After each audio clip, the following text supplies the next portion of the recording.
On behalf of the House Democratic Caucus, I want to thank all the members of the press corps for being here today as we put together our end-of-the-year press availability. There's several comments that I wanted to make about the overall session, about the budget in general, and then we'll be happy to answer any questions that you all might have. I get asked a lot, or I've been asked a lot by several members of the press and other folks back home in my district. Said, well, how'd the session go? What was the big thing? What was the who were the winners? Who were the losers? What were the highlights? What were the lowlights? And I'd look at it and say that when you had a budget that cut $4 million out of Veterans Affairs, $58 million out of Common Education, $153 million out of Higher Education, cut funding for core services for people who desperately need it in DHS, there were no real winners in this particular budget. Even those folks who might be perceived as winning were in essence held flat.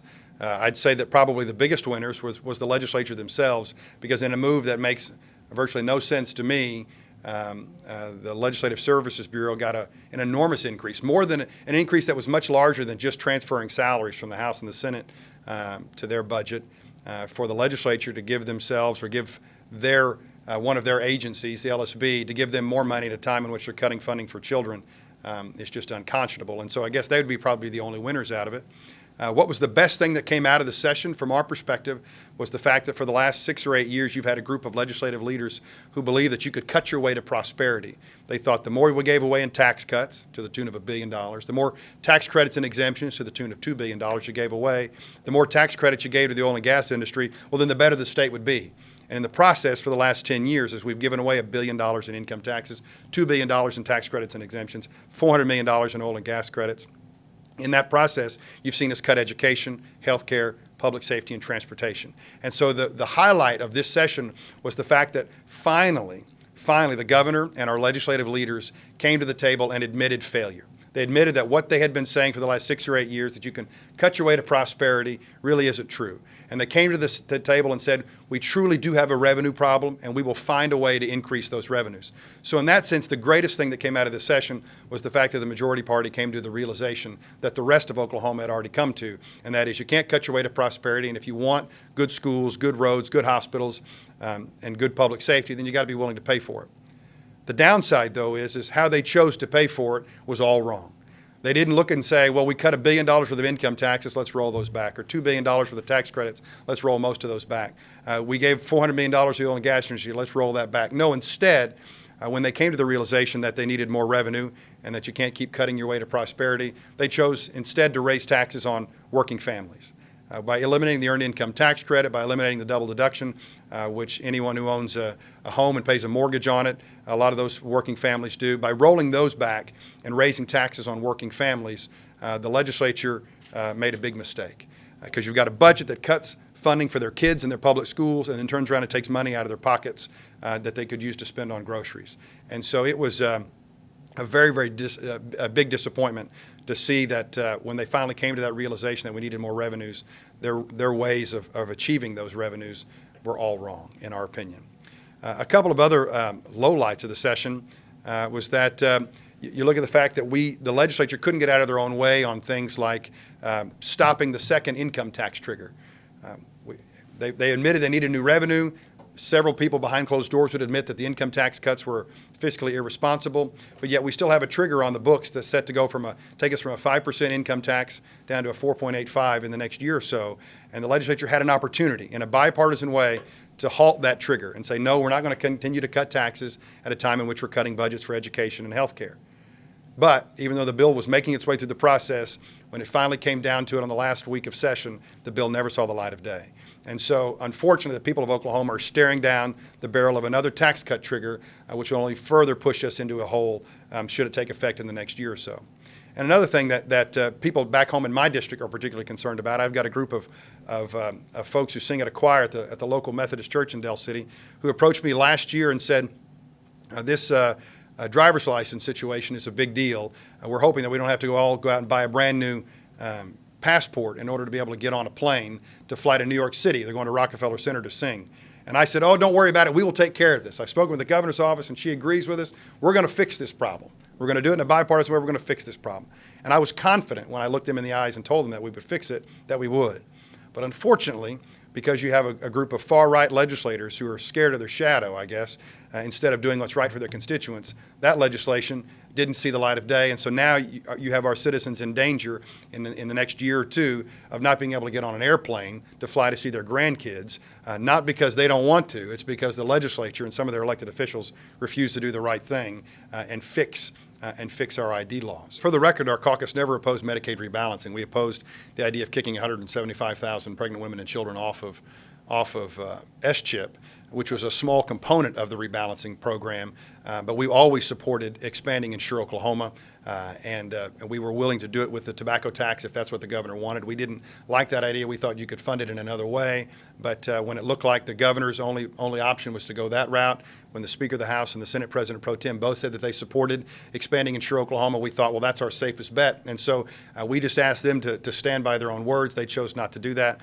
And unfortunately, they chose to just simply run a cigarette tax, which to put not one new dollar into uncompensated care, which we've given $600 million a year in uncompensated care given away out every year by our hospitals, not one new dollar to cover any of the 1 in 5 of our citizens without any health insurance. And so the cigarette tax became much, much larger in theory than what it really was in practicality. It wasn't going to solve all of our problems, and we knew that if you're going to really address the problems facing the state, we need to bring our $900 million home from Washington, which the Speaker, the Governor, and the Pro Tem all said they supported and then backed out on at the last week of session. And so our caucus was proud of our stance. We think raising taxes on poor folks for virtually very little benefit to the state was not the way to go.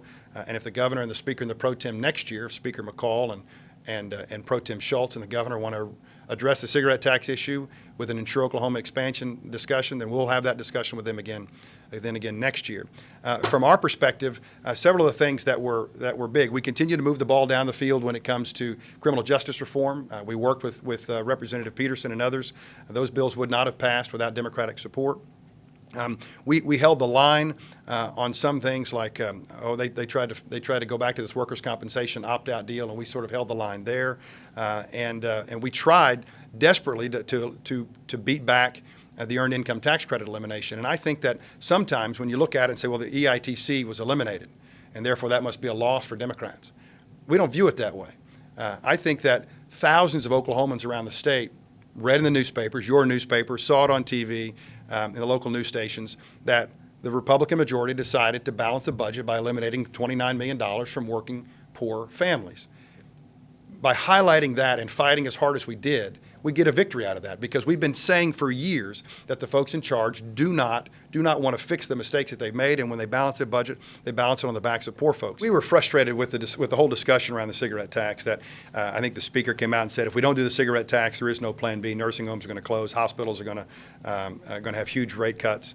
And that was never the case. I mean, that was just being flat dishonest with the healthcare providers in the state of Oklahoma. It just was, because as Chairman Sears said in the Appropriations Committee and even said on the House floor, at no point in his budget did he ever include the cigarette tax. It just wasn't built into it. They were able to protect the healthcare authority and from those dramatic budget cuts, provider rate cuts, without the cigarette tax. They knew that the entire time.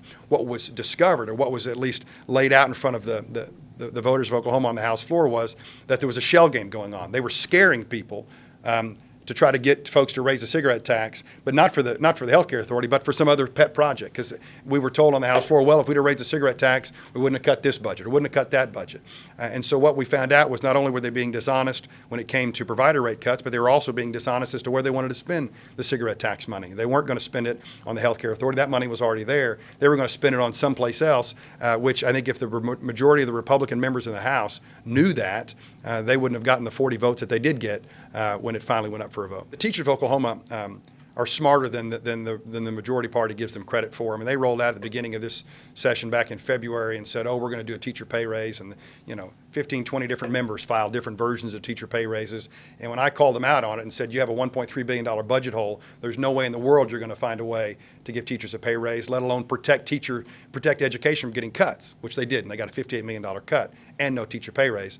I was castigated as saying, well, I was they accused me of being pessimistic and not being honest with the voters. They were the ones who were simply trying to find some sort of press release that they could put on a mailer and say, well, at least I tried. The legislature couldn't do it, but at least I tried. In reality, they were being dishonest with the teachers and the voters of Oklahoma. They knew they couldn't do it. There's a variety of reasons, I think, that are being offered up as to why the higher education system took a $153 million cut. The one that's being discussed most often is the fact that the 1-cent sales tax that the Supreme Court approved to send to the ballot this week, that there's several $100 million in that initiative to go to higher ed, and so some are thinking that, well, we'll go ahead and cut higher ed now and they'll get their money back in November. If that's the case, that's a horrible way to do budgeting. There's no guarantee that 1-cent sales tax will pass in November anyway. And besides that, the idea that the voters who may support it would be thinking is that they want to add more money to the higher education system to try to lower tuition rates, not simply make up for draconian cuts that the legislature would have implemented this year. And so it was a horrible way to do it. That's one thing that's been one idea that's been offered up. Another idea is that higher ed has for a number of years opposed guns on campus and a variety of other things that some members of the majority party have wanted. And I think that has garnered many in the higher ed system a bunch of enemies. And so I've heard it on the House floor. It's not like it's a private deal. I've heard it on the House floor, members of the majority party who will call out higher ed presidents by name, will throw as many rocks as they can at the system in a way to try to embarrass them. And I think this was another opportunity for them to gut funding for the system, in essence, to seek retribution for political disagreements of the past. I think we're looking at a minimum of a $700 million budget hole next year because of the amount of one-time monies that were used in this budget to the tune of about $700 million. And depending upon the price of oil, it could go upwards to $1 billion. Again, I don't think it'll be $1.3 billion like it was this year, in part because they'd already cut some budgets and then they cut more this year. But I think you're looking at probably $750 million worth of a hole next year potentially.